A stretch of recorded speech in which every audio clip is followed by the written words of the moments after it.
Esta información de la visita del presidente y su informe número 3 de labores en la Asamblea Legislativa ayer. Está con nosotros Alejandro Barahona, quien analizará un poco pues cuál es la visión que se tiene de este tercer informe que presentó el mandatario. Así que le damos la bienvenida, don Alejandro. Muy buenos días, bienvenido a Costa Rica Noticias. Muy buenos días, un placer estar con ustedes, reencontrarnos en este espacio. Bueno, sobre lo que usted me plantea, diría que en términos de forma, el presidente centró su discurso en términos de educación, salud, infraestructura, sostenibilidad y descarbonización, empleo territorial, seguridad, narcotráfico y finalmente estabilidad macroeconómica y reforma del Estado. Este último punto fue al que más le dedicó tiempo. Sin embargo, tal vez para entrar un poco en términos de fondo, creo que había altas expectativas de que el presidente efectivamente pudiera no solamente rendir cuentas sobre lo, digamos, sucedido este año, sino que pudiera generar algunas luces en torno efectivamente a las prioridades en el último año, y creo que en este apartado hay altos y bajos. Aunque en infraestructura pudo definir lo que se hizo y lo que se espera alcanzar, también logró plantear algunos retos que piensa proponerle a la próxima administración, como puede ser el asfaltado de la red nacional, especialmente aquellas que están en lastre, y terminar el anillo de circunvalación, etcétera. Pero hubo otras áreas donde no fue así. El caso, por ejemplo, de seguridad y narcotráfico, donde efectivamente no hubo propuestas más allá del tema de reforzar equipamiento y tal vez un poco de infraestructura. Tampoco así realmente lo hizo en temas, por ejemplo, como el empleo, donde creo que más bien apostó a una inercia en la recuperación de algunos sectores por rebote, no por impulso de algunas iniciativas económicas que realmente ayuden a reactivar el tema del desempleo. No se refirió a ver cómo contiene el tema tampoco del costo de la vida, que es la segunda prioridad que los ciudadanos reiteradamente señalan en los diferentes estudios de opinión pública. Entonces creo que hay altos y bajos. Por supuesto, en términos generales hay que señalar, me parece a mí, algunos elementos que llamaron la atención. Por ejemplo, omitió el tema de política exterior, de la importancia de las relaciones exteriores, más en un momento de pandemia, para apoyarse no solamente en organismos internacionales, sino a través de la cooperación, más allá del tema de las vacunas. Ya me llamó mucho la atención que cambiara su postura en términos de la necesidad de un proceso de Asamblea Nacional Constituyente, donde él se había manifestado al inicio de su gobierno en contra. Y creo que en términos generales también podríamos decir que de alguna manera muchas de esas prioridades que señaló en el último año de gobierno se reducen en infraestructura. Lo digo no solamente en términos viales, sino en términos de la infraestructura hospitalaria, no solo por razones de pandemia, sino de planificación previa, el tema de aulas, el tema de delegaciones. Entonces, digamos, me preocupa un poco que la visión sea muy reduccionista en torno a obra pública, y no que esté apostando a buscar una agenda que se acerque a resolver más cercanamente las prioridades que tienen no solamente los ciudadanos, sino diría el 70% del parque empresarial costarricense, que está conformado por pequeñas empresas que no tienen más de 9 trabajadores asegurados ante la caja. Creo que ahí hay un elemento donde el presidente quedó debiendo, y donde él insistió sobre la agenda de negociación con el Fondo Monetario Internacional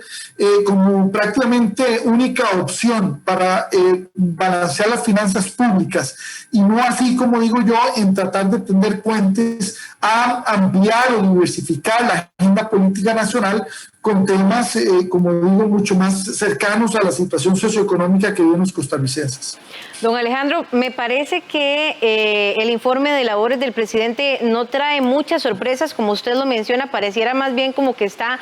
reubicando los elementos de la casa, pero no está pensando en expandirse ni en traer importantes mejoras. La situación económica, que incluso también, ya lo hablaremos ahorita, pero el llamado importante que hace sobre el Fondo Monetario Internacional es como lo más importante importante y trascendental porque ya la economía y la situación, la crisis que está viviendo nuestro país, económicamente hablando, no solamente es una prioridad, sino que es una urgencia, es una emergencia que hay que atender. Esto pues no nos sorprende y no nos sorprende incluso desde el lenguaje visual que nos deja esta visita, en donde es acompañado básicamente de sus ministros pilares de lo que ha ocurrido durante este año y que van muy en torno a infraestructura pública, vial principalmente, que ha sido muy acertado en este año, pero también a las soluciones que ha tenido por emergencia que dar el gobierno, porque no ha tenido otra salida, no ha tenido otra alternativa que pues poner a trabajar una cartera de salud, una cartera de planificación y de presidencia que sin duda alguna, si no lo hacía durante este año, estaríamos todavía peor. No hay como grandes sorpresas en ese sentido.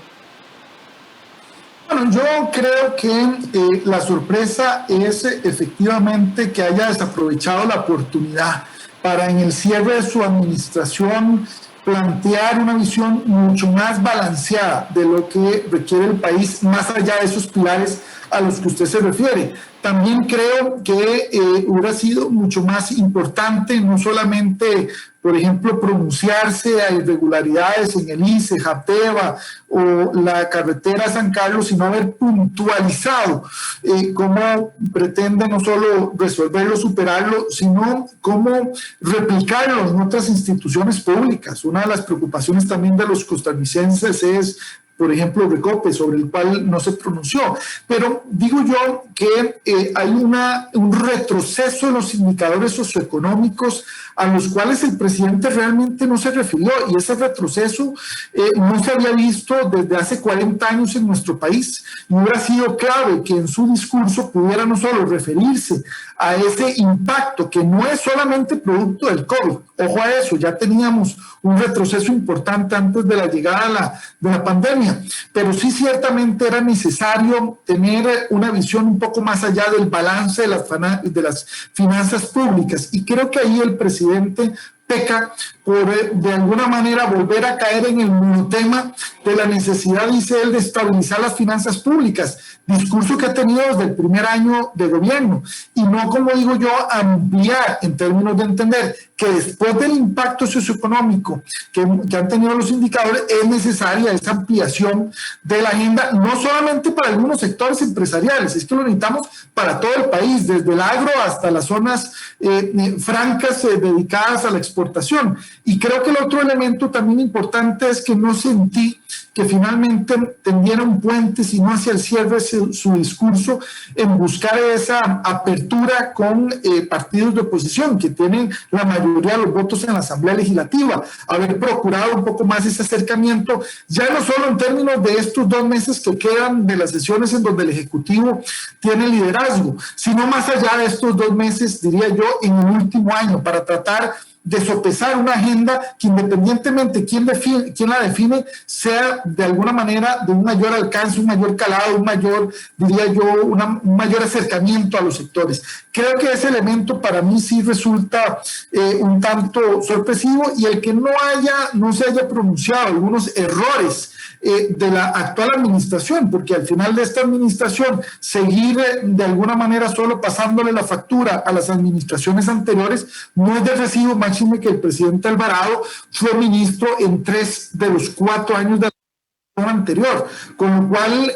me parece que al final de cuentas hay que entender que efectivamente las situaciones del país no solamente es responsabilidad de los gobiernos anteriores, de este también, y hay que asumir una responsabilidad política sobre lo acontecido, pero también un liderazgo político por lo que viene más adelante. Sobre esto que usted menciona, de la responsabilidad que le da a los otros gobiernos,